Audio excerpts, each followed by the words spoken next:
বুধবার নন্দীগ্রামে প্রচারে গিয়েছিলেন তমলুক লোকসভা কেন্দ্রের তৃণমূল প্রার্থী দেবাংশু ভট্টাচার্য। এদিকে তাকে দেখেই চোর চোর স্লোগান বিজেপি সমর্থকদের। ফলে প্রচারে বাধা পেয়ে দলীয় কর্মীদের বাইকে চেপে দ্রুত এলাকা ছাড়েন দেবাংশু। তবে যে সময়ে দেবাংশুকে কেন্দ্র করে চোর চোর স্লোগান দেওয়া হচ্ছিল, তখন কিন্তু তৃণমূলের পক্ষ থেকেও পাল্টা স্লোগান শুভেন্দুর উদ্দেশ্যেও দেওয়া হচ্ছিল। তাদের স্লোগান ছিল চোর চোর চোরটা শিশির বাবুর ছেলেটা, যার ফলে ওই অঞ্চলটি স্লোগান এবং পাল্টা স্লোগানে মুখরিত হয়ে ওঠে। সূত্র মারফত জানা গেছে তৃণমূল প্রার্থীকে ঠেলাঠেলিও করা হয়। তবে এদিন সকাল থেকে চড়া রোদের মধ্যে নন্দীগ্রাম 1 নম্বর ব্লকের বিভিন্ন এলাকায় প্রচার সেরে যখন জেলেমারা 37 নম্বর বুথে এক কর্মীর বাড়িতে খেতে যাচ্ছিলেন দেবাংশু ভট্টাচার্য, সেই সময় তাকে দেখে চোর চোর স্লোগান দিতে থাকেন বিজেপির সমর্থকরা।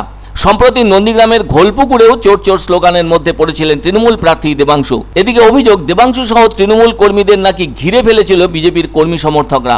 রীতিমতো তাড়া করারও অভিযোগ ওঠে তৃণমূলের পক্ষ থেকে। ঘটনাস্থলে মুহূর্তের মধ্যে প্রচুর মানুষের জমায়েত লক্ষ্য করা যায়। পরে অবশ্য বেগতিক দেখে কোনো রকমে একজনের বাইকে চেপে দ্রুত ওখান থেকে চলে যেতে বাধ্য হন দেবাংশু ভট্টাচার্য।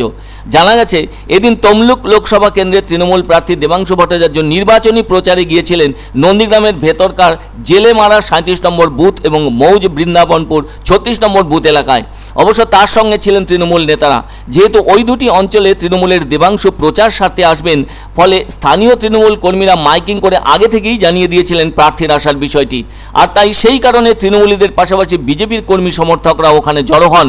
এছাড়াও গ্রামবাসীদের একাংশও জড়ো হন ওখানে। এদিকে এদিন দেবাংশু ভট্টাচার্য ওই এলাকায় প্রবেশ করা মাত্রই তাকে লক্ষ্য করে চোর চোর স্লোগান দিতে শুরু করেন ওখানে উপস্থিত থাকা বিজেপির কর্মী সমর্থকরা।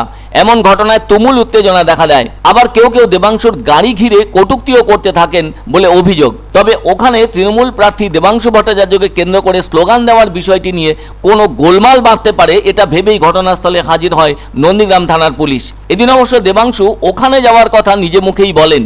তিনি বলেন, জেলেমারা ও মৌজ বৃন্দাবনপুরে প্রচারের ব্যাপারে এসেছিলেন। তাকে কেন্দ্র করে কুৎসিত বাক্য প্রয়োগ করা হয়েছিল বিজেপির পক্ষ থেকে, আর এটা বিজেপির পূর্ব পরিকল্পিত ছিল বলে দাবি দেবাংশুর। সুতরাং এই বিষয়ে নন্দীগ্রাম থানায় অভিযোগও জানিয়েছেন দেবাংশু ভট্টাচার্য। এছাড়াও তিনি জানান এদিনের ঘটনাটা নির্বাচন কমিশনকেও জানাবেন। তবে দেবাংশুর তোলা অভিযোগ সম্পূর্ণভাবে অস্বীকার বিজেপির স্থানীয় নেতার কথায় গ্রামে প্রচারের নামে এসে নিজেই উল্টে গন্ডগোল পাকান তৃণমূল প্রার্থী। এমন খারাপ পরিস্থিতি তৈরি হলে গ্রামের মানুষ একজোট হয়ে দেবাংশুকে তাড়া করার কথা জানান স্থানীয় বিজেপি নেতা। তমলুক কেন্দ্রে তরুণ প্রার্থী তৃণমূলের দেবাংশু ভট্টাচার্য, অন্যদিকে ওই কেন্দ্রে বিজেপির প্রার্থী প্রাক্তন বিচারপতি অভিজিৎ গঙ্গোপাধ্যায়। প্রচার যার যেমনই চলুক, কথা যার যেমনই হোক, আসল খেলার চাবিটা কিন্তু থাকছে গণদেবতাদের কাছে। তাই 4 জুনই ঠিক হবে তমলুক কেন্দ্রের 5 বছরের রাজামশাই কে।